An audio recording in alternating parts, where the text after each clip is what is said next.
पढ़ने जा रहे हैं। तो ये आपके न्यूट्रिशन का भी बहुत ही इंपॉर्टेंट टॉपिक है और वहाँ से हमारे ऑर्गन सिस्टम में भी आ जाता है, जहाँ पे हमने ऑर्गन्स के बारे में पढ़ा था सारा कुछ। तो इसके बारे में हम टू द पॉइंट पढ़ने की कोशिश करेंगे। सबसे पहला पॉइंट ह्यूमन डाइजेस्टिव सिस्टम के बारे में। ये पता है सबको कि इसका मकसद क्या होता है। एक इम्पॉर्टेंट मकसद इसका होता है कि हम डाइजेस्ट करते हैं अपनी खुराक को, जो भी हम फूड खाते हैं उसको डाइजेशन करने के लिए ये लगता है। लेकिन एक सवाल पैदा होता है, हमें फूड को डाइजेस्ट करना क्यों पड़ता है? Why do we need to digest the food? क्योंकि जो हम खुराक खाते हैं उसमें जो मटेरियल होता है, जो न्यूट्रिएंट्स होते हैं, वो कम्प्लेक्स फॉर्म में होते हैं, वो एब्जॉर्ब हमारी बॉडी डायरेक्टली नहीं कर सकती, ठीक है। तो उनको सिंपल फॉर्म में कन्वर्ट करना पड़ता है। तो कम्प्लेक्स जो हमारा फूड है इसको हमें पहले क्या करना है? सिंपलर फॉर्म में कन्वर्ट करना है। सिंपलर फॉर्म में कन्वर्ट करने के लिए ही हमारा डाइजेस्टिव सिस्टम इंपॉर्टेंट है। हमारे डाइजेस्टिव सिस्टम में इसे मैकेनिकली, इस फूड को, कम्प्लेक्स फॉर्म को मैकेनिकली मतलब फिजिकली स्टोमक में जैसे या हमारे टीथ के जरिए जैसे ये मैकेनिकली फिजिकली उसको ब्रेक डाउन हो जाएगा फूड का सिंपलर फॉर्म में, या इसमें केमिकली यूजिंग एंजाइम्स फूड को ब्रेक डाउन किया जाएगा, कम्प्लेक्स से सिंपल में कन्वर्ट किया जाएगा और सिंपलर फॉर्म ही हम क्या कर सकते हैं? बॉडी में फिर एब्जॉर्ब कर सकते हैं। ये नीड है, इसलिए हमें नीड है डाइजेशन की या डाइजेस्टिव सिस्टम की। एक तो वो पहले कम्प्लेक्स से सिंपलर में ट्रांसफॉर्म करेगा हमारे फूड को और फिर उसे एब्जॉर्ब भी करेगा, ठीक है ना। ये इंपॉर्टेंट है। अब यहाँ पे आपको कुछ चीज़ें मैं बताऊंगा जो इंपॉर्टेंट है, फ्री आपको आगे सब कुछ समझ आएगा। देखिए हमारे फूड में कम्प्लेक्स फॉर्म में क्या क्या चीज़ें होती हैं। देखिए अगर हम देखेंगे प्रोटीन कम्प्लेक्स फॉर्म में है, हम खाते हैं, अंडा खाते हैं, मीट खाते हैं या कोई दाल खाते हैं, इसमें प्रोटीन है, दिस इज कम्प्लेक्स फॉर्म। इसी तरह से कार्बोहाइड्रेट है, कार्बोहाइड्रेट लेकिन किस फॉर्म में होता है? कम्प्लेक्स पॉलीसेकेराइड की फॉर्म में, पॉलीसेकेराइड की फॉर्म में कम्प्लेक्स होता है। इसी तरह से फैट जो होते हैं वो किस फॉर्म में? फॉर एग्जाम्पल ट्राइग्लाइसराइड्स की फॉर्म में वो कम्प्लेक्स होते हैं, ठीक है।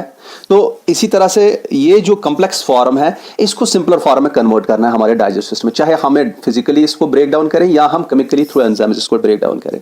लेकिन याद रखिएगा ये डायरेक्टली मोस्ट सिंपल फॉर्म में नहीं बनते हैं। आपको पता है प्रोटीन का सबसे सिंपलेस्ट फॉर्म जो मैंने आपको बताया था कल, एमिनो एसिड्स के बने होते हैं। मोस्ट सिंपलर फॉर्म जब हम प्रोटीन को कन्वर्ट करेंगे तो एमिनो एसिड बनेंगे। पॉलीसेकेराइड्स को करेंगे चेंज, फॉर एग्जांपल हम ये ग्लाइकोजन हमारा है, ये हमारा स्टार्च है, स्टार्च खाते हैं हम प्लांट प्रोडक्ट, उसको हमें कन्वर्ट करना है तो सिंपलर फॉर्म में मैंने कल बताया था आपको, उसको सिंपलेस्ट फॉर्म जो उसकी है वो क्या है? ग्लूकोज। प्लांट्स में सेल्यूलोज को ब्रेक डाउन कर, सॉरी एनिमल्स में जो बाकी रुमिनेटिंग एनिमल्स जैसे हमारी गाय वगैरह है वो सेल्यूलोज प्लांट मटेरियल खाते हैं तो उसको भी कन्वर्ट करेंगे, सिंपलेस्ट फॉर्म उसकी भी क्या है? ग्लूकोज है। इसी तरह से हमारा जो फैट होता है, फॉर एग्जांपल ट्राइग्लाइसराइड्स या बाकी फैट्स काफी सारे, इनकी सिंपलेस्ट फॉर्म क्या होता है? एक होता है फैटी एसिड्स एंड ग्लाइसरॉल, जो मैंने आपको बताया था कल की। यहाँ ये 3 कार्बन वाला मॉलिक्यूल है ग्लाइसरॉल, इसके साथ 3 फैटी एसिड चेन्स अटैच्ड होती हैं, इसी को हम ट्राइग्लाइसराइड्स कहते हैं। और आपको ये भी पता है कि अब यहाँ पे मैं पहले एक चीज आपको बताने जा रहा हूँ कि ये डायरेक्टली नहीं होता है, वन स्टेप में नहीं होता है। हमारे डाइजेस्टिव सिस्टम में पहले इनको थोड़ा ब्रेक डाउन किया जाता है इनटू सिंपलर फॉर्म, लेकिन सिंपलेस्ट फॉर्म में डायरेक्टली नहीं कन्वर्ट किया जाता। जैसे आप सुनोगे प्रोटीन्स को हम चेंज करेंगे पेप्टाइड्स में, कहीं पे डाइजेस्टिव सिस्टम में पेप्टाइड्स में, फिर पेप्टाइड्स जाके इसमें कन्वर्ट हो जाएंगे एमिनो एसिड्स में, डायरेक्टली एमिनो एसिड में नहीं कन्वर्ट होगा। इसी तरह से आपको पॉलीसेकेराइड्स, हम स्टार्च को ले लेंगे, ये आप कन्वर्ट जब करेंगे हम डाइजेस्टिव सिस्टम में, इसको डायरेक्टली हम उसमें नहीं कन्वर्ट करेंगे, पहले इसको हम क्या बनाएंगे? हम इसको डाइसेकेराइड्स में कन्वर्ट कर सकते हैं। डाइसेकेराइड्स मतलब 2 ग्लूकोज यूनिट्स वाला या 2 मोनोसेकेराइड यूनिट्स। अगर 2 ग्लूकोज यूनिट्स होंगे, डाइसेकेराइड में कितने यूनिट्स होते हैं? 2 ग्लूकोज यूनिट्स होंगे, this is called glucose plus glucose is called maltose. इसी तरह से ग्लूकोज के साथ अगर फ्रक्टोज होगा उस वक्त हम उसे कहते हैं लैक्टोज। अगर ग्लूकोज के साथ गैलेक्टोज होगा, नहीं इसको कहते हैं सक्रोज, सॉरी, इस ग्लूकोज के पास गैलेक्टोज होगा, साथ गैलेक्टोज होगा, ये डाइसेकेराइड, इसको हम क्या कहते हैं? इट इज कॉल्ड लैक्टोज, जो कि शुगर, जो कि मिल्क में होता है, मिल्क शुगर। अब मेरे कहने का मतलब है इनको डायरेक्टली इसमें कन्वर्ट नहीं किया जाता, पहले ब्रेक डाउन किया जाता है शॉर्ट फॉर्म में, फिर उसको सिंपलेस्ट फॉर्म में कन्वर्ट किया जाता है। और ये ट्राइग्लाइसराइड्स को पहले डायरेक्टली नहीं करेंगे कन्वर्ट उसमें, इनको पहले डाइग्लाइसराइड्स में कन्वर्ट करेंगे। डाइग्लाइसराइड्स एक फैटी एसिड को निकाल के, या मोनोग्लाइसराइड्स डायरेक्टली नहीं करेंगे, सारी फैटी एसिड्स को अलग और ग्लाइसरॉल को अलग, ये डायरेक्टली नहीं होगा। अब यहां पे एक चीज आपको याद रखना है, जब हम डाइजेस्टिव सिस्टम पढ़ेंगे उसमें हर जगह जितने भी एंजाइम्स प्रोड्यूस होंगे वो सारे एक्सेप्ट लास्ट वाले एंजाइम्स जो कि इंटेस्टाइन में प्रोड्यूस हो जाएंगे। इंटेस्टाइन के बगैर जितने भी एंजाइम्स हम प्रोड्यूस करेंगे उनमें इन कॉम्प्लेक्स फॉर्म को बिल्कुल सिंपल फॉर्म में कन्वर्ट नहीं किया जाता है। पहले डाइजेस्टिव सिस्टम के सारे एंजाइम्स एक्ट करते हैं, वो इन कॉम्प्लेक्स फॉर्म को लिटिल बिट सिंपलर फॉर्म में कन्वर्ट करते हैं। फिर जाके जब इंटेस्टाइन में सारा मटेरियल रहता है, वहां पे लास्ट में इंटेस्टाइन अपना जूस डालता है, जिसको हम कहते हैं सक्कस एंटेरिकस। उसमें जो एंजाइम्स होते हैं वही क्या करते हैं, वही इस लिटिल सिंपलर फॉर्म को सिंपलेस्ट फॉर्म में कन्वर्ट करते हैं। तो हम जहां पर भी एंजाइम्स पढ़ेंगे, सारे एंजाइम्स क्या करेंगे, वो 100% सिंपलेस्ट फॉर्म में पहले कन्वर्ट नहीं करेंगे, वो लिटिल बिट सिंपलर फॉर्म में इन कॉम्प्लेक्स फूड को कन्वर्ट करेंगे। फिर जाके जब इंटेस्टाइन में, जो कि मेन डाइजेस्टिव ऑर्गन है हमारे लिए, वहां पे जो एंजाइम्स अपने वो डालेगा, वही एंजाइम सिंपलेस्ट फॉर्म में फिर इनको कन्वर्ट करेंगे। ये याद रखिएगा। चीजें क्लियर होगी तो मैं आपको डायरेक्टली हम पहले देखते हैं इस ह्यूमन डाइजेस्टिव सिस्टम में क्या क्या चीजें आती हैं। तो ह्यूमन डाइजेस्टिव सिस्टम में क्या क्या है। एक तो इसमें ट्यूब है, जिसे हम क्या कहते हैं, दिस कॉल्ड एलिमेंट्री कैनाल, उसे हम एलिमेंट्री कैनाल कहते हैं। और इसके साथ डाइजेस्टिव ग्लैंड्स हैं, जो कि डाइजेशन के लिए एंजाइम्स डालते हैं, है ना। ये दोनों चीजें साथ साथ। एलिमेंट्री कैनाल को हम गट भी कहते हैं, ऐसा भी लिख सकते हैं कहीं पे। अब यही चीजें मैं यहां पे आपको एक डायग्राम में दिखा देता हूं, ठीक है, थोड़ा सा बना देता हूं मैं। तो ये देखिए, suppose this is our knows, यहां पे हमारी माउथ है, ये चलो ये हमारी माउथ है। अब देखिए मैं यहां से ये ट्यूब बना देता हूं। आपको पता है यहां से नेजल कैविटी है, ऊपर से नेजल चैम्बर है। अब यहां से ये माउथ की कैविटी है, ये वाली बक्कल कैविटी, और पीछे जाके फेरेंक्स के साथ मिलता है। फिर फेरेंक्स नीचे जाके एक बड़ा ट्यूब बना देता है, लंबा ट्यूब बना देता है थोड़ा सा, जिसे क्या कहते हैं, यूसोफेगस, है ना। यूसोफेगस के एंड पे यहाँ पे एक जे shaped muscular bag like structure होता है, जिसे हम स्टोमक कहते हैं। और स्टोमक आगे जाके एक ट्यूब में एंड हो जाता है, स्टार्ट होता है नेक्स्ट ट्यूब, जिसे हम क्या कहते हैं, स्मॉल इंटेस्टाइन का पहला पोर्शन, जिसे ड्यूडेनम कहते हैं। What is this called, duodenum, small intestine का पहला पोर्शन। फिर जाके स्मॉल इंटेस्टाइन का सेकंड पोर्शन शुरू हो जाता है, ठीक है, जिसे हम क्या कहते हैं, दैट इज कॉल्ड जेजिनम। और फिर जाके लास्ट में यहां पे स्मॉल इंटेस्टाइन का थर्ड पोर्शन शुरू हो जाता है, जिसे हम क्या कहते हैं, इलियम, है ना। और ये इलियम जो लास्ट पोर्शन है इस स्मॉल इंटेस्टाइन का लास्ट पोर्शन इलियम, ये किस में कन्वर्ट हो जाता है, ये यहां पे एक छोटे सैक लाइक स्ट्रक्चर में मर्ज हो जाता है, जिसे हम केकम कहते हैं। इस सैक लाइक स्ट्रक्चर का, ये सैक लाइक थोड़ा स्ट्रक्चर, इस सैक लाइक स्ट्रक्चर का नीचे जो पोर्शन फिंगर लाइक प्रोजेक्शन है, इसे हम वर्मीफॉर्म अपेंडिक्स कहते हैं। और यहाँ पे फिर लार्ज इंटेस्टाइन शुरू हो जाता है इस सैक से। ये लार्ज इंटेस्टाइन सैकुलेटेड होता है, मतलब ये स्मूथ नहीं होता है ऊपर से। और ये लार्ज इंटेस्टाइन का ऊपर की तरफ एक ब्रांच जाती है, पहले जो स्टार्ट होता है इसे कहते हैं, लार्ज इंटेस्टाइन को हम कोलान भी कहते हैं, लेकिन ये ऊपर वाला जो जा रहा है इसे हम कहते हैं असेंडिंग कोलान। फिर जो ये राइट में जा रहा है इसे हम कहते हैं ट्रांसवर्स कोलान। और ट्रांसवर्स कोलान के बाद जब ये नीचे की तरफ एक आता है ये कोलान का पोर्शन, इसे हम कहते हैं डिसेंडिंग कोलान। यहाँ थोड़ा एस शेप्ड स्ट्रक्चर बना देता है, S shaped structure, it is called sigmoid Kolhan. और यहाँ पे थोड़ा सा बल्ज होता है, कैविटी जैसी रहती है, जिसे हम कहते हैं रेक्टम, जहाँ पे टेम्पोररी स्टोर होता है या अनडाइजेस्टेड वेस्ट। और इसकी ओपनिंग जो नीचे है दैट इज कॉल्ड एनस, और यहां से ये बाहर फेंका जाता है। और इसके साथ साथ आपने ये भी सुना होगा, इसमें यहाँ पे कोई डाइजेस्टिव ग्लैंड्स भी हैं। यहाँ पे हमें सेलिवरी ग्लैंड्स मिलेंगे, यहाँ इस रीजन में मिलेंगे हमें सेलिवरी ग्लैंड्स। यहाँ पे एक ग्लैंड होता है, यहाँ पे एक ग्लैंड होता है, और चीक्स में एक ग्लैंड होता है। सेलिवरी ग्लैंड्स होते हैं 3 आप सेलिवरी ग्लैंड्स याद रखिए। और यहाँ पे नीचे जाते हैं तो यहाँ पे एक बड़ा ग्लैंड हमारी बॉडी का, जिसे हम क्या कहते हैं, लिवर, है ना। लिवर है ये। लिवर में आपको पता है यहाँ एक स्ट्रक्चर है जिसे हम गॉल ब्लेडर कहते हैं। गॉल ब्लेडर, लिवर से एक डक्ट निकलता है अपना, जिसे हम कहते हैं हिपैटिक डक्ट। और यहाँ से गॉल ब्लेडर से एक डक्ट निकलता है, जिसे हम कहते हैं सिस्टिक। ये 2 डक्ट्स, एक ये लिवर का अपना डक्ट हिपैटिक डक्ट, इसका अपना डक्ट गॉल ब्लेडर का, जिसे हम सिस्टिक डक्ट कहते हैं। याद नहीं रखना, मैं आपको कुछ सिखा रहा हूँ बस। ये यहाँ पे एक स्ट्रक्चर निकलता है, यहाँ इस ड्यूडेनम के साथ अटैच्ड होता है, एक डक्ट उसका भी होता है, जिसे हम क्या कहते हैं, दैट इज द पेनक्रियास। ये पेनक्रियास है, ओके। और पेनक्रियास का ये डक्ट जो है, this is called pancreatic duct. और यहाँ से इनका डक्ट, कॉमन डक्ट, जिसे हम कॉमन बाइल डक्ट कहते हैं, वो पेनक्रिएटिक डक्ट से मिलता है। और फिर जाके ये सारा जो जूस होगा, चाहे लिवर का होगा या पेनक्रियास का होगा, वो इस ड्यूडेनम में डाला जाएगा। इतना आपको क्लियर है ना। थोड़ा सा ध्यान दीजिए, यहां पे मैं बताऊंगा, ये जो पहले वाली ओपनिंग स्टार्ट से ही करेंगे हम, एलिमेंट्री कैनाल में देखेंगे क्या आता है, गट में क्या क्या आता है। ये ओपनिंग जो है जिससे इसे हम क्या कहते हैं, दिस इज कॉल्ड माउथ, है ना। और उसके बाद यहाँ पे एक चैम्बर यहाँ पे शुरू हो जाता है माउथ के अंदर, इसे क्या कहते हैं, बक्कल कैविटी, बक्कल कैविटी। उसके बाद पीछे नोज से ये ऊपर से जो कैविटी आती है, जो इसकी नाक के अंदर की कैविटी और यहाँ माउथ की कैविटी है, यहाँ पे ज्वाइन होती है कैविटी में, उसे हम क्या कहते हैं, फेरेंक्स। फेरेंक्स नीचे ये ट्यूब जैसा होता है, बड़ा ट्यूब जो स्टोमक के साथ कनेक्ट करता है फेरेंक्स को, that is called oesophagus, oesophagus. फिर नीचे जाके एक बैग लाइक स्ट्रक्चर जो यहाँ पे बनता है, इसे हम क्या कहते हैं, स्टोमक, आप सबको पता है। फिर ये इंटेस्टाइन, स्मॉल इंटेस्टाइन शुरू हो जाता है। स्मॉल इंटेस्टाइन का पहला पोर्शन जो होता है उसे हम क्या कहते हैं, स्ट्रेट पोर्शन, इसे हम क्या कहते हैं, ड्यूडिनम। फिर स्मॉल इंटेस्टाइन का पहला पोर्शन जो होता है ना, इसको हम क्या कहते हैं, जेजुनम। और फिर ये लास्ट पोर्शन स्मॉल इंटेस्टाइन का क्या होता है, इसे हम क्या कहते हैं, इलियम। इन तीनों को एक साथ हम क्या हैं, ये किसके पार्ट है, स्मॉल इंटेस्टाइन के पार्ट हैं ये। अब यहाँ पे ये इलियम यहाँ पे एक सैक के साथ ज्वाइन होता है, first beginning of this large intestine, उसे हम क्या कहते हैं, इसे हम कहते हैं केकम। केकम का थोड़ा सा फिंगर लाइक प्रोजेक्शन नीचे की तरफ होती है, इसे हम क्या कहते हैं, इसे हम कहते हैं अपेंडिक्स या वर्मीफॉर्म अपेंडिक्स, अपेंडिक्स लिखेंगे डायरेक्टली। और यहाँ पे ये कोलॉन है, this is called colon, colon या जिसे हम कहते हैं लार्ज इंटेस्टाइन। यहाँ से ये सारा पोर्शन जो है, this is called, this is the large intestine, large intestine. इसका ये पोर्शन है असेंडिंग कोलॉन, ये है ट्रांसवर्स कोलॉन, ये है डिसेंडिंग कोलॉन, और यहाँ पे ये S shaped, this is called sigmoid colon. और यहाँ पे ये जो, इसे लार्ज इंटेस्टाइन या कोलॉन भी कहते हैं।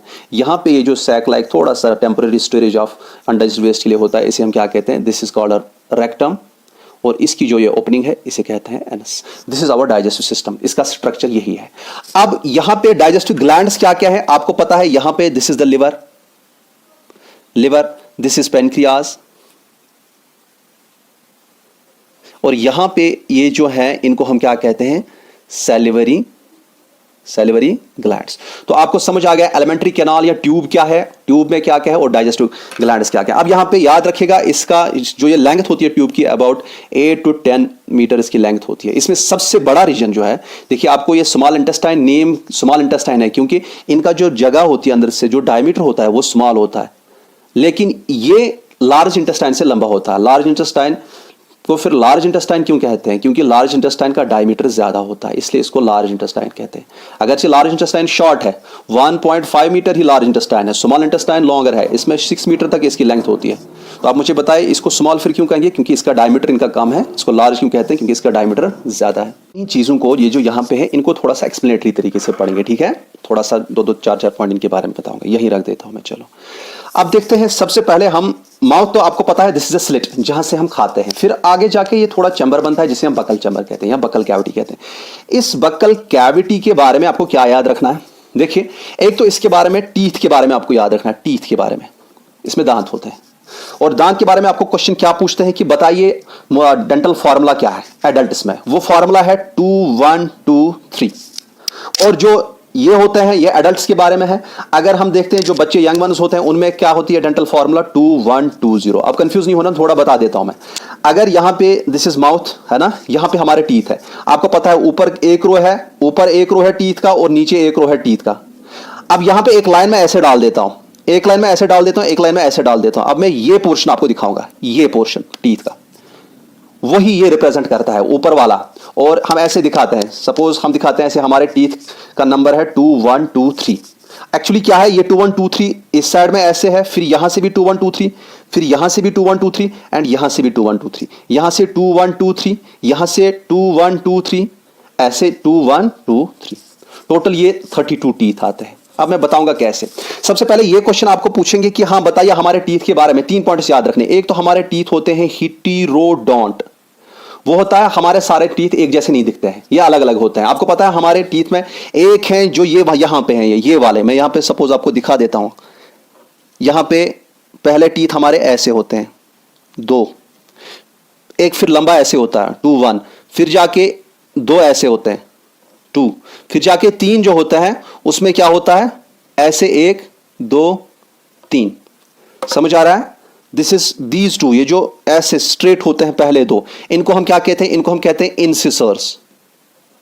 ये जो लंबा थोड़ा सा होता है पॉइंटेड, इसे हम कहते हैं कैनाइन। एंड ये हैं जिनको यहां तक दो दो कस्प्स हैं ऊपर से, इनको हम क्या कहते हैं? प्रीमोलर्स। और यहां पे जो ये हैं 3 हैं, ये होते हैं मोलर्स। तो हमारे सारे टीथ एक जैसे नहीं है, अलग अलग दिखते हैं, इसलिए हम इनको क्या कहते हैं? These are heterodont teeth. अब यहां पे बच्चों में क्या होता है आप देखेंगे, उनमें फॉर्मूला 2 1 2 3 नहीं है। 2 इंसिसर्स, 1 कैनाइन, 2 प्रीमोलर्स, 3 मोलर्स, ये नहीं है। यहां से भी, यहां से भी, यहां से भी, यहां से भी टोटल कितने आएंगे? 3 4 5 6 7 8 8 इंटू 4, 1 2 3 4 8 4 32 टीथ। लेकिन बच्चे में कितने टीथ होते हैं? बच्चे में 20 टीथ होते हैं, क्योंकि उनमें ये लास्ट के 3 टीथ नहीं होते हैं, है ना। और कुछ बुक्स ऐसा लिखेंगे फॉर्मूला उसमें 2102 याद रखेगा। किसी किसी बच्चे में यह भी देखा गया है कि पीछे से 2 टीथ हैं, बीच में कुछ नहीं है। समझ आ रहा है? पीछे से 2 टीथ हैं, बीच में कुछ नहीं है। और ये जो लास्ट वाला टीथ होता है ना, लास्ट, ये हम में भी 18th एज पे आता है। ये पहले पहले नहीं होता है, फिर निकलता है, इसे हम कहते हैं विजडम टूथ। लास्ट वाले मोलर को हम क्या कहते हैं? Wisdom tooth. अब यहां पे और क्या पूछते हैं? एक तो पूछते हैं यही कि हमारे टीथ हेटेरोडोंट है, मतलब ये सारे एक जैसे नहीं है। और हमारे डेंटल फार्मूला एडल्ट में ये और बच्चे में ये है। एडल्ट में 32 दांत, हमें 20 दांत, छोटे बच्चे में 20 दांत। अब यहां पे ये भी पूछते हैं कि हमारे टीथ जो है ना वो थीकोडोंट है। थीकोडोंट मतलब ये सॉकेट्स में है, नीचे सॉकेट है, उसी में ये टीथ प्लेस्ड है, गम के अंदर प्लेस्ड है। ठीक है, ये याद रखिएगा। अब टीथ बकल कैविटी के बारे में नेक्स्ट पॉइंट क्या हो सकता है आपके बारे में? ये टंग के बारे में पूछ सकते हैं। टंग जो होती है, टंग किस बोन से अटैच्ड है? मैंने कहा आपको वो हाइड बोन है, वो पूछ सकते हैं। या पूछ सकते हैं आप हमें बताइए टंग पे रेज्ड स्ट्रक्चर्स क्या होते हैं? उनको छोटे छोटे, ये अगर टंग है इस पे छोटे छोटे रेज्ड स्ट्रक्चर्स हैं, उनको क्या कहते हैं? उनको हम कहते हैं पैपिला, या मल्टीपल को पैपिले कह सकते हैं। अच्छा, ये पूछते हैं आपको, ये भी पूछ सकते हैं बताइए टंग के टेस्ट कितने हैं? 4 बेसिक टेस्ट ऑफ टंग। एक है स्वीट, स्वर, साल्टी एंड बिटर। किस किस रीजन से ये टेस्ट है? आगे साइड्स वगैरह ये नहीं पूछेंगे आपको, ठीक है, इतना ठीक है। और ये अगर आया क्वेश्चन कि बताइए टंग हमारे बक्कल कैविटी से किस तरह से ज्वाइन होती है? एक यहां पे, एक नीचे से एक फोल्ड ऑफ स्किन होता है, उसे हम कहते हैं फ्रेन्यूलम, लिंगवल फ्रेन्यूलम या फ्रेन्यूलम, बस इतना याद रखिए। और बक्कल कैविटी में टीथ भी आ गए, टंग भी आ गए। अब इसमें और चीज क्या आ सकता है? That is called salivary glands. Salivary glands ये बकल कैविटी में नहीं होते हैं, ये बाहर होते हैं, लेकिन इनके डक्ट सेलिवरी बकल कैविटी में आ जाते हैं। और ये अपना क्या डालते हैं? एक तो इससे निकलता है एंजाइम। एंजाइम जो इससे होता है that is called salivary amylase. Salivary amylase का दूसरा नाम जो है it is called ptyalin, PTYLIN, ptyalin. और दूसरा इससे क्या निकलता है बैक्टीरिया को डिस्ट्रॉय करने के लिए? लाइसोजाइम। ठीक है, ये इसका मतलब है अगर इसमें ये टाइलिन निकल गया, सिल्वरी एमाइलेज, एमाइलेज जहां पर भी आप पढ़ोगे इसका मतलब है कि ये कार्बोहाइड्रेट या स्टार्च को डाइजेस्ट करने के लिए लगता है। समझ आ रहा है? ये कार्बोहाइड्रेट्स को डाइजेस्ट करने के लिए लगता है। और सारे यहां पर इसका मतलब है बिगिनिंग ऑफ कार्बोहाइड्रेट डाइजेशन कहां से होती है? माउथ से होती है, सेलिवा से होती है। सेलिवा जो प्रोड्यूस होता है, और सेलिवा जब ये प्रोड्यूस करता है, ये सारे कार्बोहाइड्रेट को डाइजेस्ट नहीं करेगा, पार्शियली कुछ पोर्शन को डाइजेस्ट करेगा, और 100% डाइजेस्ट नहीं करेगा। मैंने आपको पहले ही कहा कि इंटेस्टाइन में ही सबसे सिंपल यूनिट्स में कन्वर्ट, इंटेस्टाइनल जूस जो इंटेस्टाइन के अपने एंजाइम्स है, बाकी सारे तो पार्शियली डाइजेस्ट करेंगे, लेकिन इंटेस्टाइन फुली डाइजेस्ट करेंगे। तो सेलिवा यहां पे स्टार्च को किस में कन्वर्ट किया जाएगा? कुछ पोर्शन ऑफ स्टार्च की, अबाउट 30% ऑफ स्टार्च यहां पे डाइजेस्ट शुरू होना लगती है। ये डायरेक्टली ग्लूकोज में कन्वर्ट नहीं होगी, आपको पता है ये किस में कन्वर्ट होगी? It will be converted into some of the portion will be converted into maltose. यहां पे बस इतना याद रखिए, ये चीज है। और अगर पूछा आपको सेलिवरी ग्लैंड क्या है? This is mixocrine, this is exocrine gland, ठीक है ना, क्योंकि डक्ट है इसको। और ये भी पूछ सकते हैं लार्जेस्ट सेलिवरी ग्लैंड, तो आप पैरोटिड लिख देना, पैरोटिड ग्लैंड, पैरोटिड ग्लैंड्स। तो ये हो गया आपका बकल कैविटी। इसमें आपको सेलिवा का पीएच आपको बताएंगे तो क्या लिखेंगे आप? PH of saliva is 6.8, that is more और लेस न्यूट्रल, और हम कह सकते हैं स्लाइटली एसिडिक। ठीक है, ये याद रखिएगा। देखिए ये सेलिवरी ग्लैंड्स भी आ गई, ये बकल कैविटी भी आ गया। अब ये फेरेंक्स जो पीछे है, it is the common pathway for किसके लिए? नेजल ओपनिंग के लिए, नेजल चैम्बर्स के लिए, और यहां से बकल कैविटी के लिए। अब ये याद रखिएगा, यहां पे जब हम देखते हैं ऊपर से ये जो रीजन है, दिस इज कॉल्ड प्लेट। कल के लेक्चर में मैंने बताया था, कल कुछ 2 दिन पहले जो लेक्चर था, यहां पे एक फोल्ड ऑफ टिश्यू होता है जिसे हम क्या कहते हैं? यूला, UVULA। इसका मकसद होता है कि जो हम खाते हैं ये ऊपर, जब हम खाते हैं तो ये ऊपर ऐसे बैठता है इस पे, ताकि नाक में ये खाना ना जाए। ठीक है, ये ओव्यूला। और यहाँ पे आपको पता है, यहाँ पे हमारा जो मैंने पढ़ा था आपको कि हमारा जो विंड पाइप है यहाँ से भी शुरू होती है, उसकी ओपनिंग ग्लॉट्स से, उसके ऊपर एक ढक्कन होता है जिसको हम कहते हैं एपिग्लॉट्स। इसका मकसद क्या होता है कि ये खुराक कहाँ पे ना जाए, ये खुराक वहाँ इसमें इस रीजन में मतलब हमारे लंग्स में ना जाए। और ये फेरिंक्स के बारे में इतना याद रखिए कि फेरिंक्स के बारे में ये याद रखिए कि इसमें क्या क्या है, एपिग्लॉट्स से यहाँ पे ग्लॉट्स एंड एपिग्लॉट्स, यहाँ से ओव्यूला है, और ये कॉमन पाथवे है for nasal chambers and mouth. Food भी यहीं से पास होता है और एयर भी यहीं से पास होता है। अब यहाँ पे जो लंबा ट्यूब है दूसरा, ये एक्चुअली ऊपर है थोड़ा सा, ठीक है, ये जो लंबा ट्यूब है next that is called oesophagus. याद रखिए यूसोफेगस के बारे में आपको याद क्या रखना है, सबसे पहले कि यूसोफेगस जो है इसमें एंजाइम कोई नहीं प्रोड्यूस होता, एंजाइम कोई नहीं प्रोड्यूस होता। दूसरा आपको यह याद रखना चाहिए कि इसमें जो काम जो इसका इतना ही काम है कि ये स्टमक की तरफ ही फूड को ले जाता है, और यहां पे सिलिवा के साथ जब फूड मिक्स होता है उसको हम क्या कहते हैं, that is called bolus. Buccal cavity में बोलस बन जाता है। इसी बोलस को फेरिंक्स के थ्रू फिर लास्ट में ओसोफेगस के जरिए कहां पे पहुंचाया जाता है, ये पहुंचाया जाता है इनटू द स्टमक, और स्टमक में पहुंचाया जाता है। तो यहां से ये बोलस का नीचे जाना किस प्रोसेस के जरिए जाता है, इस प्रोसेस को हम कहते हैं, याद रखिएगा हमारे सारे एलिमेंट्री कैनाल में एक प्रोसेस होती है। जैसे suppose this is a pipe, ये मेरे सामने एक पाइप है, ठीक है, पाइप है, मैं इसके अंदर कुछ मटेरियल डाल रहा हूं, फिर मैं ऐसे एक कंट्रैक्ट कर रहा हूं इसको, फिर इसको ऐसे घुमा रहा हूं आगे की तरफ, ये कंट्रैक्शन की, यहां आगे आगे कंट्रैक्ट हो रहा है लेकिन पीछे पीछे दोबारा ये पाइप रिलैक्स हो रही है। ये अल्टरनेट कंट्रैक्शन एंड रिलैक्शन की जो वेव है इसे हम पेरिस्टाल्सिस कहते हैं। तो हमारे पेट में जहां पर भी ट्यूब में खुराक आगे चलता है या मटेरियल आगे चलता है वो इसी मूवमेंट के जरिए चलता है, जिससे हम क्या कहते हैं, पेरिस्टाल्सिस। पेरिस्टाल्सिस जहां पे भी चलता है, तो ये आगे जाके खाली ओसोफेगस में क्या होता है, पेरिस्टाल्सिस के जरिए फूड यहां पे आ जाता है, स्टमक में आ जाता है। बस इतना याद रखिएगा इसके बारे में। स्टमक की बात करते हैं। स्टमक के बारे में आपको क्या याद रखना, पहला आपको पता है ये मस्कुलर बैग है, जे शेप्ड है, ये सबको पता है, ये इतना पता है। अब इसमें जो मटेरियल बनता है, यहां से जो जूस होता है, स्टमक का अपने जूस होता है इसमें, वो उसके साथ जब खुराक मिलता है तो इसे हम क्या कहते हैं, उसके साथ जब ये बोलस मिलता है तो उसे हम कहते हैं काइम, ठीक है। और यहां स्टमक की बात जब मैं करता हूं, स्टमक में कुछ ग्लैंड्स होते हैं। पहले आपको मैं बता दूं कि अगर हम डाइजेस्टिव सिस्टम को लेंगे, इसकी जो अंदर वाली लेयर होती है, इनर लेयर, बाहर से छोड़िए, उसे हम कहते हैं म्यूकोसा। हर जगह पे जो हमारी डाइजेस्टिव सिस्टम की अंदर वाली लेयर है, तो यहां पे अंदर से वो जो लेयर है इसकी, वो क्या है, म्यूकोसा। और यही म्यूकोसा में कुछ ग्लैंड्स होते हैं, इसी म्यूकोसा में कुछ ग्लैंड्स होते हैं। उन ग्लैंड्स यहां पे कितने टाइप्स के होते हैं, 3 टाइप्स ऑफ ग्लैंड्स होते हैं, और यही ग्लैंड्स कुछ सेक्रीट करते हैं। उन सेक्रीशंस का बहुत ही इंपॉर्टेंट रोल होता है हमारे डाइजेशन में। ये 3 टाइप्स ऑफ ग्लैंड्स जो है, इसमें एक टाइप है जो कि सारे एंजाइम सेक्रीट करता है, that is called peptic cells होती हैं, पेप्टिक सेल्स। ये कुछ ग्लैंड्स बनाते हैं, ये सेल्स जो पेप्टिक ग्लैंड्स हम कह सकते हैं, peptic cells, chief peptic cells, ये कुछ एंजाइम सेक्रीट करते हैं, सारे एंजाइम यही सेक्रीट करते हैं। और क्या होता है इसमें म्यूकस सेक्रीट करने के लिए म्यूकस सेक्रेटिंग सेल्स होती हैं, ठीक है। और इसी तरह से इसमें HCl सेक्रीट करने के लिए ऑक्जेंटिक सेल्स होती हैं, ऑक्जेंटिक सेल्स, जिसे हम पैराइटल ऑक्जेंटिक सेल्स भी कहते हैं। अब पेप्टिक सेल्स क्या क्या एंजाइम सेक्रीट करती हैं, देखिए इसमें आपको याद रखना है, प्रोटीन डाइजेस्ट करने के लिए पेप्सिन, फैट को डाइजेस्ट करने के लिए गैस्ट्रिक, जहां पर भी गैस्ट्रिक होगा that refers to stomach, gastric lipase, fat digest करने के लिए। और इसी तरह से ये और भी एंजाइम सेक्रीट करते हैं जो कि कार्बोहाइड्रेट को डाइजेस्ट करते हैं, लेकिन कार्बोहाइड्रेट डाइजेशन याद रखिएगा, कार्बोहाइड्रेट डाइजेशन इसमें नहीं होते, ये तो सेक्रीट करते हैं। और इसमें बच्चों में खाली एक एंजाइम प्रोड्यूस होता है जिसे हम कहते हैं रेनिन, इसमें कार्बोहाइड्रेट की डाइजेशन नहीं होते, जो इससे एंजाइम्स निकलते हैं। अब ये रेनिन क्या करता है, ये खाली बच्चों में पैदा होता है, बच्चों में सेक्रीट होता है। अब ये पेप्सिन क्या करता है, पहले पेप्सिन जो होता है वो प्रोटीन्स को छोटे छोटे टुकड़ों में ब्रेक डाउन करता है, जिनको हम कहते हैं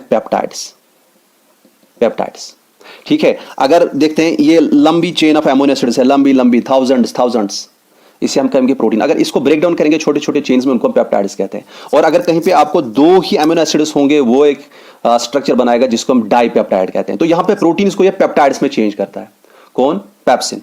और यहां पे याद रखिएगा, ये जो गैस्ट्रिक लाइपेस है, ये ट्राइग्लाइसराइड जो मैंने बताए थे उनको डाइग्लाइसराइड्स में कन्वर्ट करेगा, कि ये 3 कार्बन चेन है ग्लाइसरॉल, लेकिन कितने फैटी एसिड्स अटैच्ड हैं, ओनली 2 फैटी एसिड्स, ओके। और इसके बाद यहां पे पैराइटल ऑक्जेंटिक सेल्स या ऑक्जेंटिक सेल्स जो है ना, ये जो सेक्रीट करते हैं HCl, बहुत ही इंपॉर्टेंट है। ये HCl यहां पे एसिडिक मीडियम प्रोड्यूस करता है। तो यहां पे पीएच जो यहां पे इंटेस्टाइनल इस स्टमक में रहता है वो बहुत ही एसिडिक रहता है, that remains up to 1.8। It is because of this acid, बहुत ही एसिडिक रहता है। और HCl जो है, HCl के साथ साथ ये एक स्पेशल फैक्टर सेक्रेट करते हैं जो मैंने कल बताया था आपको, विटामिन B12 एब्जॉर्प्शन के लिए होता है, जिसे हम कहते हैं इंट्रिंसिक फैक्टर ऑफ कैस्टल।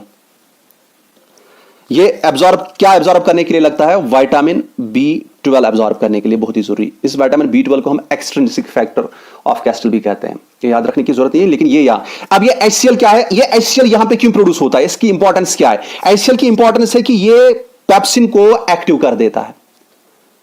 ये इनएक्टिव फॉर्म में होता है पहले पेप्सिनोजन, ये एक्टिव कर देता है इसको, ये पेप्सिन बना देता है, फिर ही ये पेप्सिन जाके प्रोटीन पे एक्ट करके पेप्टाइड्स बना सकता है। ये HCl का काम है। अब यहां पे एक क्वेश्चन आता है कि हाँ बताइए HCl और क्या कर सकता है? ये बैक्टीरिया को किल कर सकता है, बैक्टीरिया को। ये याद रखिए HCl आयरन एब्जॉर्प्शन के लिए भी बहुत इंपॉर्टेंट है, आयरन को एब्जॉर्ब करनी। यहां पे HCl जो है ये इस म्यूकोसा को डाइजेस्ट कर सकता है, लेकिन यहां पे एक किस्म की सेल जिन्हें हम कहते हैं म्यूकस सेल्स। म्यूकस सेल्स क्या करती हैं? ये म्यूकस सेक्रेट करती हैं।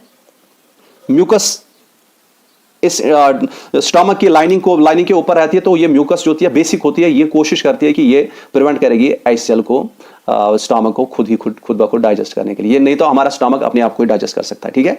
ये इतना काफी। अब स्टमक में कुछ फोल्ड्स होते हैं, फोल्डेड होता है स्टमक, क्योंकि आपको पता है हम खाना खाते हैं तो स्टमक इतना है, फिर ये बहुत फैल जाता है। ये इसलिए फैल जाता है क्योंकि इसमें पहले बहुत सारे फोल्ड्स होते हैं। फोल्ड्स जो इसमें होते हैं उनको हम कहते हैं रगे। इसका मकसद होता है कि ये फैल सकता है, ठीक है। और स्टमक के आगे जब हम जाते हैं, स्टमक अब किस में जाएगा? यहां पे आपको पता है स्टमक में फिनिश हो गया। अब यहां पे ये स्ट्रेट, अब ये स्मॉल इंटेस्टाइन शुरू होता है, लेकिन इसका जो स्ट्रेट ट्यूब है इसे हम क्या कहते हैं? कुछ ये एस शेप्ड भी किसी किताब में लिखा होगा, आपको टेंशन नहीं लेने की। ये वाला ट्यूब है छोटा, स्मॉल इंटेस्टाइन का पहला पोर्शन, इसे हम क्या कहते हैं? ड्यूडेनम। ड्यूडेनम में क्या होता है याद रखिए, यहां से पेनक्रियाज है, ये पेनक्रियाज है, पेनक्रियाज और यहां से लिवर है, इन दोनों की सेक्रीशन इस ड्यूडेनम में आती है और यहां पे डाइजेशन ऑफ मटेरियल हो जाता है, ठीक है। तो दोनों की पैनक्रियाटिक जूस भी और यहां से लिवर के साथ, लिवर से क्या आएगा? लिवर से बाइल आएगा, ये याद रखिए। यहां पे ये डक्ट्स आपको याद नहीं रखने, कोई भी डक्ट नहीं, इतना याद रख सकते हो, ये पैनक्रियाटिक डक्ट है, यहां से ये कॉमन बाइल डक्ट है, फिर जब ये दो मिलते हैं, दो मिलके फिर ही इस ड्यूडेनम के साथ मिलते हैं, दोनों को कॉमन हिपैटो पैनक्रियाटिक डक्ट कहते हैं। याद रखने की जरूरत नहीं है। अब यहां पे क्या याद रखना आपको कि अब जब हम इस स्टमक में आते हैं, ड्यूडेनम में आते हैं, ड्यूडेनम में पेनक्रिया भी अपनी सेक्रेशन डालेगा, पेनक्रियाज भी और लिवर भी डालेंगे अपनी सेक्रेशन। पेनक्रियाज के बारे में आपको पहले ही पता है कि this is heterocrine gland, this is mixocrine और हेटेरोक्राइन ग्लैंड। इसमें ये एंडोक्राइन, ये हार्मोन्स भी सेक्रेट करता है और ये इसमें एंजाइम्स भी सेक्रेट करता है। अब यहां से जो एंजाइम्स निकलते हैं, एंजाइम्स याद रखिएगा, एंजाइम इसमें क्या क्या निकलता है? बहुत सारे एंजाइम्स इससे निकलते हैं, बहुत इंपॉर्टेंट है। एक होता है ट्रिप्सिनोजन, दूसरा होता है काइमोट्रिप्सिनोजन, तीसरा होता है ये प्रोकार्बोक्सीपेप्टाइडेस। ये तीन एंजाइम्स जो होते हैं ये प्रोटीन डाइजेशन के लिए इसमें लगते हैं। ये खुराक से प्रोटीन जो होगा उसको डाइजेस्ट करने के लिए लगेंगे, ठीक है। और याद रखिएगा ये तीनों जो होते हैं ये इनएक्टिव फॉर्म में होते हैं, इनको पहले एक्टिव करवाना होता है। वो कौन करेगा वो अभी मैं बताऊंगा। ये इसमें लगेंगे। और कौन से एंजाइम्स हो सकते हैं इसमें? और एक एंजाइम है जिसे हम कहते हैं पैनक्रिएटिक लाइपेस। आपको तो पता है लाइपेस लगेगा लिपिड को डाइजेस्ट करने में। इसी तरह से पैनक्रिएटिक एमाइलेस, ये कार्बोहाइड्रेट को डाइजेस्ट करने के लिए लगेगा, ठीक है। यहां पे थोड़ा सा, यहां पे मैंने कहा था ना ये कार्बोहाइड्रेट का डाइजेशन नहीं होता है, थोड़ा सा ये पेप्टिक सेल्स एमाइलेस भी सेक्रेट करते हैं, जिसे हम कहते हैं गैस्ट्रिक एमाइलेस। थोड़ा सा डाइजेशन होता है, गैस्ट्रिक एमाइलेज भी सेक्रेट होता है यहां से, ठीक है। लेकिन ये ज्यादा क्वांटिटी में नहीं होता है, बहुत ही कम होता है। इसमें मेनली प्रोटीन डाइजेशन, अगर स्टमक में बोलेंगे मेनली इसमें प्रोटीन डाइजेशन होता है, ठीक है। तो ये चीजें, इसमें डीएनएस भी सेक्रेट कर सकते हैं, डीएनए को डाइजेस्ट करने के लिए डीएनएस, आरएनए को डाइजेस्ट करने के लिए आरएनएस, ये सारी चीजें इसमें सेक्रेट की जाती है। लास्ट में मैं आपको बताऊंगा इसमें याद क्या रखना आपको, ठीक है, टेंशन नहीं लेना, अभी समझो चीजों को। ये सारी चीजें जो इसमें निकल रही हैं, this is called pancreatic juice. Pancreatic juice में ये सारी चीजें होती हैं और वाटर भी इसके साथ साथ होता है। हो गया पेनक्रियाज का। पेनक्रियाज के बाद यहीं पे आपको पता है ड्यूडेनम के साथ पेनक्रियाज का जूस मिलता है, पेनक्रियाज का। लेकिन पेनक्रियाज के साथ साथ इसमें लिवर का भी जूस आता है। लिवर से जो सेक्रेट होता है, लिवर के से क्या सेक्रेट होता है? That is called bile. और आपके लिए बहुत इंपॉर्टेंट पॉइंट यह है कि बाइल में एंजाइम कोई नहीं होता है। एंजाइम कोई नहीं होता है। लेकिन बाइल का फिर काम क्या है? बाइल का काम होता है फैट डाइजेशन के लिए बहुत इंपॉर्टेंट होता है। बाइल में कुछ साल्ट्स होते हैं जिनको हम कहते हैं बाइल साल्ट्स। बाइल साल्ट्स, ये बाइल साल्ट्स फैट जो है ना, फैट मॉलिक्यूल्स को ब्रेक डाउन करते हैं, इसके छोटे छोटे पार्टिकल्स बनाते हैं, जिसे हम कहते हैं emulsification of fats. Emulsification of fats, emulsification of fats होता है ताकि इनका जो सरफेस एरिया वो बढ़ जाए और इजीली डाइजेस्ट करें। लाइपेसेस इन पे अच्छे से फिर एक्ट कर सकते हैं। ठीक है, तो इमल्सिफिकेशन ऑफ फैट्स ये बाइल कर देता है। इसमें एंजाइम कोई नहीं होता, ये याद रखेगा। और बाइल के बारे में आपको पता है, कुछ पिगमेंट्स जो कि बाई प्रोडक्ट्स होते हैं, जो कि वेस्ट्स होते हैं आरबीसी ब्रेकडाउन के, एक होता है बिलिरुबिन, बिलिरुबिन वगैरह वगैरह, ये भी एक्सक्रीट करते हैं। बिलिरुबिन ही आप याद रखिएगा, बिलिरुबिन एक्सक्रीशन के लिए इसी के थ्रू, बाइल के थ्रू आ जाती है। ये ब्लड से लिवर से एब्जॉर्ब करता है, फिर जाके बाइल में डाल देता है, बाइल से बाहर निकल जाते हैं। ये वेस्ट प्रोडक्ट्स होते हैं। के बाद ड्यूडेनम में ही यहां तक जो भी काम किया गया है, अब यहां ड्यूडेनम में ही एक अपना जूस निकलेगा, या हम कह सकते हैं इंटेस्टाइन का अपने एंजाइम्स निकलेंगे, वो कुछ काम करेंगे। वो अब इंटेस्टाइन में क्या होता है, पहले ये देखिए, यहां से एंजाइम्स इससे सेक्रेट किए थे ट्रिप्सिनोजन, प्रोटीन डाइजेशन के लिए, ट्रिप्सिनोजन, काइमोट्रिप्सिनोजन, प्रोकारबोक्सीपेप्टाइडेसेस, ये एंजाइम्स थे, लेकिन ये इनएक्टिव है। अब इनको एक्टिव कराने के लिए क्या सेक्रीशन होती है और कहां से सेक्रेट होती है? वो होती है इसी ड्यूडेनम से। ड्यूडेनम जो पहला पोर्शन है किसका? स्मॉल इंटेस्टाइन का। उसमें क्या सेक्रेट किया जाता है? इसमें एक जूस निकलता है जो कि इंटेस्टाइन का अपना जूस होता है। ड्यूडेनम से भी थोड़ा पोर्शन इसका निकलता है और आगे भी इसका पोर्शन निकलता है। ठीक है, तो इस जूस को हम क्या कहते हैं? इंटेस्टाइनल जूस को हम कहते हैं सक्कस एंटेरिकस। ये जूस जो है ना, इसमें एक एंजाइम होता है जिसे हम कहते हैं एंटीरोकाइनेज। पहले देखेंगे, ये पैनक्रियाटिक एंजाइम्स तब तक काम नहीं करेंगे जब तक ये एक्टिव नहीं होंगे, लेकिन इनको एक्टिव कराने के लिए इंटेस्टाइन अपना जूस एक एंजाइम एक सेक्रेट करेगा, जिसको हम क्या कहते हैं? एंटीरोकाइनेज। ये जाके इन पे एक्ट करेगा और जाके इनको एक्टिवेट करेगा। ये इन दो पे एक्ट नहीं करता, ये पहले इस पे एक्ट करता है, दैट इज ट्रिप्सिनोजन। जब ये एंटीरोकाइनेज ट्रिप्सिनोजन पे एक्ट करेगा तो ट्रिप्सिनोजन जो है ये एक्टिव फॉर्म में कन्वर्ट होगा, जिसे हम कहते हैं ट्रिप्सिन। और फिर जाके ये ट्रिप्सिन जो क्या करेगा, ये बाकी इन दो एंजाइम्स को एक्टिवेट करेगा, काइमोट्रिप्सिनोजन और प्रोकारबोक्सीपेप्टाइडेस। और लास्ट में क्या होगा? यहां पे प्रोटीन को ये डाइजेस्ट करने की कोशिश करेंगे। लेकिन मैंने आपको कहा है कि जो भी हमारी डाइजेस्टिव सिस्टम है, जहां पर भी एंजाइम सेक्रेट होते हैं, एक्सेप्ट दोज एंजाइम जो कि कहां से सेक्रेट होते हैं? हमारे स्मॉल इंटेस्टाइन से। बाकी सारे एंजाइम जो भी सेक्रेट होते हैं वो फुल्ली डाइजेस्ट नहीं करते, सिंपलेस्ट फॉर्म में कन्वर्ट नहीं करते। तो यहां पे पैनक्रियाटिक जूस से जो ये एंजाइम्स निकले हैं, यहां पे जो ये एंजाइम्स, ये प्रोटीन पे एक्ट करेंगे, लेकिन प्रोटीन को ये किस में कन्वर्ट करेंगे? Not into amino acids, they convert them into dipeptidases, जिसमें दो एमिनो एसिड होते हैं। समझ आ रहा है? इसी तरह से यहां पे लाइपेसेस अगर हैं, लाइपेसेस किस में कन्वर्ट करेंगे? ये ट्राइग्लाइसराइड्स को या तो डाइग्लाइसराइड्स में कन्वर्ट करेंगे या मोनोग्लाइसराइड्स को, लेकिन ये फैटी एसिड्स में कन्वर्शन नहीं करते। वो क्या है? अगर हम ग्लाइसरॉल के साथ ट्राइग्लाइसरॉल देखेंगे तो 3 कार्बन है, उसके साथ 3 फैटी एसिड्स है, फैटी एसिड। ये या तो एक फैटी एसिड को रिमूव करके ये डाइग्लाइसराइड बना सकते हैं, या तो ये 2 रिमूव हो सकते हैं, लेकिन ये कंप्लीटली 3 को रिमूव नहीं करते हैं। ठीक है, 3 को रिमूव नहीं करते हैं। इसमें क्या हो सकता है? हमको क्या मिल सकते हैं? इसमें मिल सकते हैं ये जो यहां पे लाइपेसेस एक्ट करेंगे, इसमें हमें मोनोग्लाइसराइड्स तक मिल सकते हैं, लेकिन ग्लाइसरॉल को अलग करके 3 फैटी एसिड्स को अलग नहीं किया जाता है। तो फुली डाइजेशन नहीं होती है, फैट को फुली सिंपलेस्ट फॉर्म में नहीं कन्वर्ट किया जाता है सारे फैट को। अब यहां पे ये जो है ना, ये जो लास्ट वाला हमारा इंटेस्टाइन है, इंटेस्टाइन का ड्यूडेनम और बाकी पोर्शन जिससे ये जूस निकलता है, सकस एंटेरिकस, इस जूस में काफी सारे अपने एंजाइम्स होते हैं। वो एंजाइम्स लास्ट वाला डाइजेशन करते हैं, सिंपलेस्ट फॉर्म में कन्वर्ट करने के लिए। और आपको पता होना चाहिए कि डाइजेशन इज कंप्लीटेड इन, आपको क्वेश्चन आएगा वो कहां पे कंप्लीट होता है? That is completed in small intestines.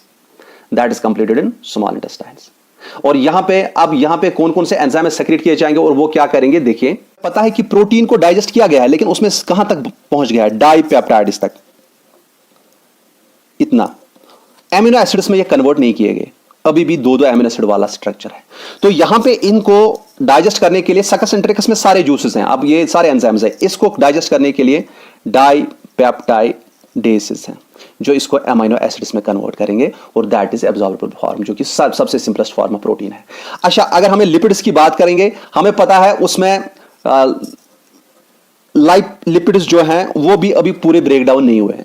उनको ब्रेक डाउन करने के लिए लाइपेसिस होंगे, जो कि इनको आपको पता है फुल डाइजेशन ऑफ लिपिड हो जाएगा। इसमें फैटी एसिड निकलेंगे, अलग से सारे एसिड्स निकलेंगे, और यहां पे ग्लाइसरॉल भी निकलेगा।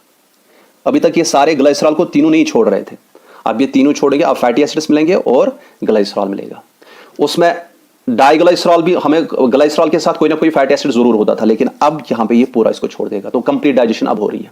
अब इसी तरह से हमें पता है कि डाइसैकेराइड्स, जैसे मैंने पहले कहा था, पहले स्टार्ट में कहा था कि माल्टोज होता है, सक्रोज होता है, लैक्टोज होता है, वो डाइसैकेराइड्स होते हैं। Glucose plus glucose is maltose, glucose plus fructose is sucrose, glucose plus galactose is lactose, जो मैंने कहा था वो वहां तक अभी तक डाइजेशन हुई होती है। तो हमें अभी तक क्या क्या स्ट्रक्चर है, माल्टोज है, इसको डाइजेस्ट करने के लिए ये एंजाइम सेक्रेट करेगा माल्टेसिस, तो इससे क्या निकलेगा, glucose plus glucose and glucose molecules, glucose and glucose निकलेगा, तो ग्लूकोज रिलीज हो गया। हमें सक्रोज तक पहुंच गए थे अभी तक। सक्रोज ये एक्चुअली सारे क्या है, ये डाइसैकेराइड्स हैं, यहां तक पहुंच गए थे हम, क्योंकि मैंने कहा कि फुल डाइजेशन अभी तक नहीं हुई है। सक्रोज जो है, सक्रोज को ये glucose plus galactose glucose and galactose को रिलीज हो जाएगा, लेकिन इस पे कौन एक्ट करेगा, सक्रेसिस।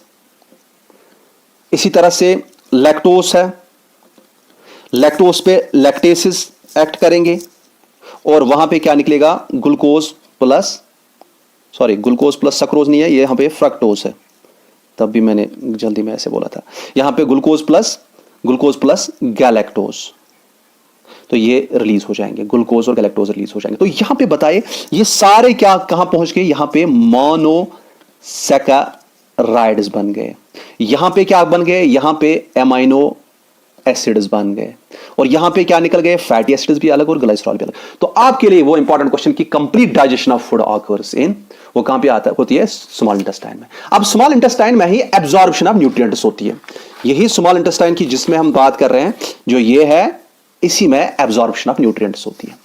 अब इसके बारे में आपको क्या याद रखना है, एब्जॉर्प्शन न्यूट्रिएंट्स के बारे में आपको क्या याद रखना है, ये याद रखना है कि इस स्मॉल इंटेस्टाइन की लाइनिंग में अगर हम देखेंगे, इसमें छोटे छोटे प्रोजेक्शंस हैं, जिनको हम क्या कहते हैं, विलाई। और विलाई का मकसद क्या होता है, ये एब्जॉर्प्शन के लिए जो सरफेस है वो इंक्रीज करते हैं, एब्जॉर्प्शन सरफेस को इंक्रीज करते हैं, और प्रोटीन जो में से अमीनो एसिड्स बन गए वो भी एब्जॉर्ब होंगे, मोनोसैकेराइड्स, ग्लूकोज, फ्रक्टोज, गैलेक्टोज वगैरह ये एब्जॉर्ब होंगे। लेकिन इसमें एक चीज आपको याद रखना है, जो इसमें fatty acids, lipid portion digest होकर फैटी एसिड्स एंड ग्लाइसरॉल बना है, इसकी डाइजेशन के लिए यहां पे कुछ खास चीज होता है। देखिए बाकी सारे जो भी डाइजेस्ट होते हैं वो एब्जॉर्ब होते हैं, मेरे कहने का मतलब एब्जॉर्ब होते हैं, बाकी सारे चाहे प्रोटीन का अमीनो एसिड हो या कार्बोहाइड्रेट का मोनोसैकेराइड्स हो, वो सारे एब्जॉर्ब किस में होते हैं, ब्लड में होते हैं। लेकिन फैट की जो डाइजेस्टेड प्रोडक्ट्स हैं ये किस में एब्जॉर्ब होते हैं, ये लिफ में एब्जॉर्ब होते हैं। लिफ क्या होता है, देखिए टेंशन नहीं लेने का, अगर ये हार्ट है, हमें पता है इससे आर्टरी निकलती है, ये ब्लड देती है, फिर जाके जब ये सेल्स के आसपास से निकलती है, वहां से कैपिलरीज बन के निकलती है, छोटी छोटी ब्लड वेसल्स, यहाँ से ये कुछ मटेरियल इसका बाहर निकलता है, ऊज आउट होता है प्लाज्मा, फिर यहाँ से ये सेल्स इसके साथ, इस मटेरियल के साथ अपना एक्सचेंज वगैरह करते हैं, फिर जाके यहाँ से वापस वेन्यूल बनती है, फिर जाके वापस इसमें ब्लड डाला जाता है हार्ट में, ऐसा होता है, चलता है। अब ये जो है यहाँ पे जितना मटेरियल निकलता है इन सेल्स के लिए, सारा मटेरियल वापस इसमें रिएब्जॉर्ब नहीं हो सकता। ये जो मटेरियल यहाँ पे काफी सारा जमा हो जाता है, इसको भी वापस हार्ट की तरफ भेजना पड़ता है, लिक्विड जो होता है इसको अलग सिस्टम के जरिए भेजा जाता है, जिसे हम कहते हैं लिम्फेटिक सिस्टम। और इसमें क्या होते हैं, लिफ वेसल्स होती हैं, और लिफ वेसल्स के बीच बीच में कुछ पॉइंट्स पे स्पेशल स्ट्रक्चर्स होते हैं, जिनको हम क्या कहते हैं, लिफ नोड्स कहते हैं। और इसमें जो ये फ्लूइड्स चल रहा है, इसको हम लिफ कहते हैं, ये वेसल है, अब लिफ वेसल ये इस वेन के साथ हार्ट के नजदीक पे मिल जाती है। इसका मतलब है यहां जो मटेरियल बाहर निकला था, जो एक्स्ट्रा मटेरियल, वो वापस इसके जरिए दोबारा सर्कुलेशन में डाला जाएगा।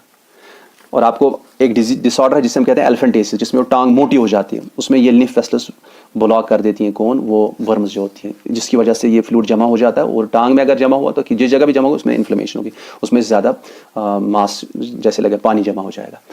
ये मैं कहने जा रहा था कि फैट का absorption, fatty acids and glycerol जो होते हैं ये लिम्फ में एब्जॉर्ब होते हैं।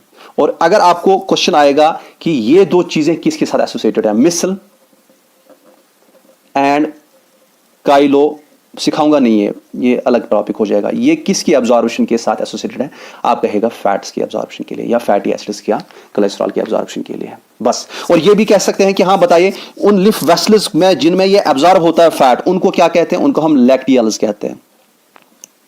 क्योंकि ये न्यूट्रिशन आपका न्यूट्रिशन के साथ भी मिलता है, उधर से भी मिलता है, इसलिए इसमें थोड़ा सा डिटेल मैंने बता दिया आपको, क्योंकि न्यूट्रिशन में पूछ सकते हैं। ठीक है, अब इतना क्लियर है और टेंशन नहीं लेना, मैं आपको जब फिनिश करूंगा ये सारा फोर्सेस वगैरह फिर मैं कुछ इंपॉर्टेंट पॉइंट्स आपको बताऊंगा क्या याद रखना है। अब लास्ट में है that is called large intestine.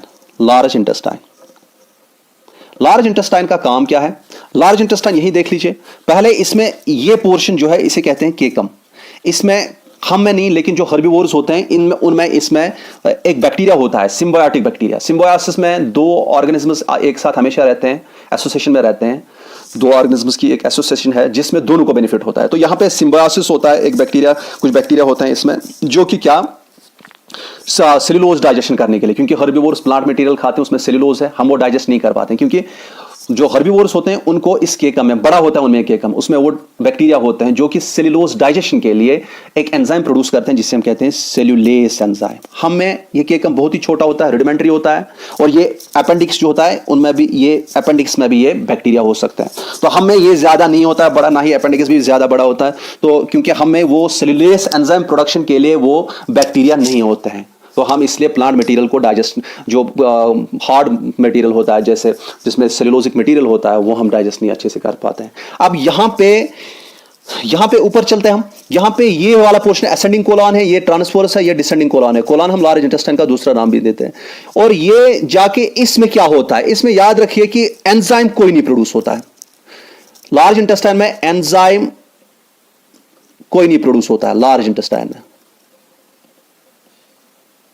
अगर एंजाइम प्रोड्यूस नहीं होता है तो यहां पे क्या क्या प्रोड्यूस होता है, देखिए जो ये फीकल मैटर है बाहर निकालने के लिए इसको म्यूकस इसके साथ प्रोड्यूस होता है, म्यूकस। यहां पे एब्जॉर्प्शन ऑफ फूड का एब्जॉर्प्शन नहीं होता है, जो न्यूट्रिएंट्स एब्जॉर्ब यहां पे नहीं होते हैं। हाँ, यहां एब्जॉर्ब क्या होता है, वाटर एब्जॉर्ब होता है, वाटर एब्जॉर्ब होता है, और यहां पे कुछ ड्रग्स वगैरह छोड़ उनकी बात, यहां पे मिनरल्स भी एब्जॉर्ब होते हैं, वाटर एंड मिनरल्स यहां पे एब्जॉर्ब होते हैं। समझ आ रहा है? This is all about your digestive system. याद रखिए, माउथ से अंदर लेना खुराक, इसे हम क्या कहते हैं, दैट इज कॉल्ड इंजेक्शन। अंदर से इस खुराक को ब्रेक डाउन करना छोटे छोटे पार्टिकल्स में, उसे हम क्या कहते हैं, that is called digestion. Injection के बाद क्या होता है, डाइजेशन। और यहां पे ये खुराक ब्लड में लेना या फैट का लिफ में लेना, एब्जॉर्ब करना, उसे क्या कहेंगे, एब्जॉर्प्शन। ठीक है, और एब्जॉर्प्शन के बाद यहां से जो अनडाइजेस्टेड वेस्ट है उसको बाहर फेंकना, उसे हम क्या कहते हैं, ये देखिए ये जो यहां पे रेक्टम होता है इसमें temporary storage of this faecal matter होता है, फिर जाके यहां से एनएस से बाहर फेंका जाता है। अब ये यहां पे जो बाहर फेंकने वाला जो प्रोसेस है उसे हम क्या कहते हैं, इजेक्शन। लेकिन एब्जॉर्ब होके इन न्यूट्रिएंट्स को, जो भी ये न्यूट्रिएंट्स हैं, इनको बॉडी में ट्रांसपोर्ट करना, फिर यूज करना ग्रोथ के लिए, डेवलपमेंट के लिए, एनर्जी के लिए, ये सारी चीजें करना, उसे हम कहते हैं दैट इज कॉल्ड एसिमिलेशन। समझ आ रहा है? मैंने कोशिश की कि पॉइंट्स भी कम नहीं बताऊं, लेकिन मैंने फिनिश करने की कोशिश की, बहुत अच्छी तरह से मैंने क्लियर किया। अभी अब इस पे थोड़ा सा फास्ट में चलाऊं, बिकॉज यू नो टाइम उतना परमिट नहीं करता है, लेकिन ये आपके लिए एक्सप्लेनेटरी है, थोड़ा सा एक्सप्लेन होगा, इसमें मैं बताऊंगा फिर पॉइंट्स क्या क्या याद रखने हैं आपको। ठीक है, टेंशन लेने की जरूरत नहीं है। तो आपके लिए क्वेश्चन है, आप मुझे बताइए इंटेस्टाइनल जूस में, इंटेस्टाइन में पीएच कितना होता है। ठीक है, एसिडिक होता है, बेसिक होता है। और एक क्वेश्चन है, आप मुझे बताइए काइल क्या होता है। बोलस एंड काइम मैंने बता दिया, व्हाट इज काइल, ये आपके लिए। Thank you.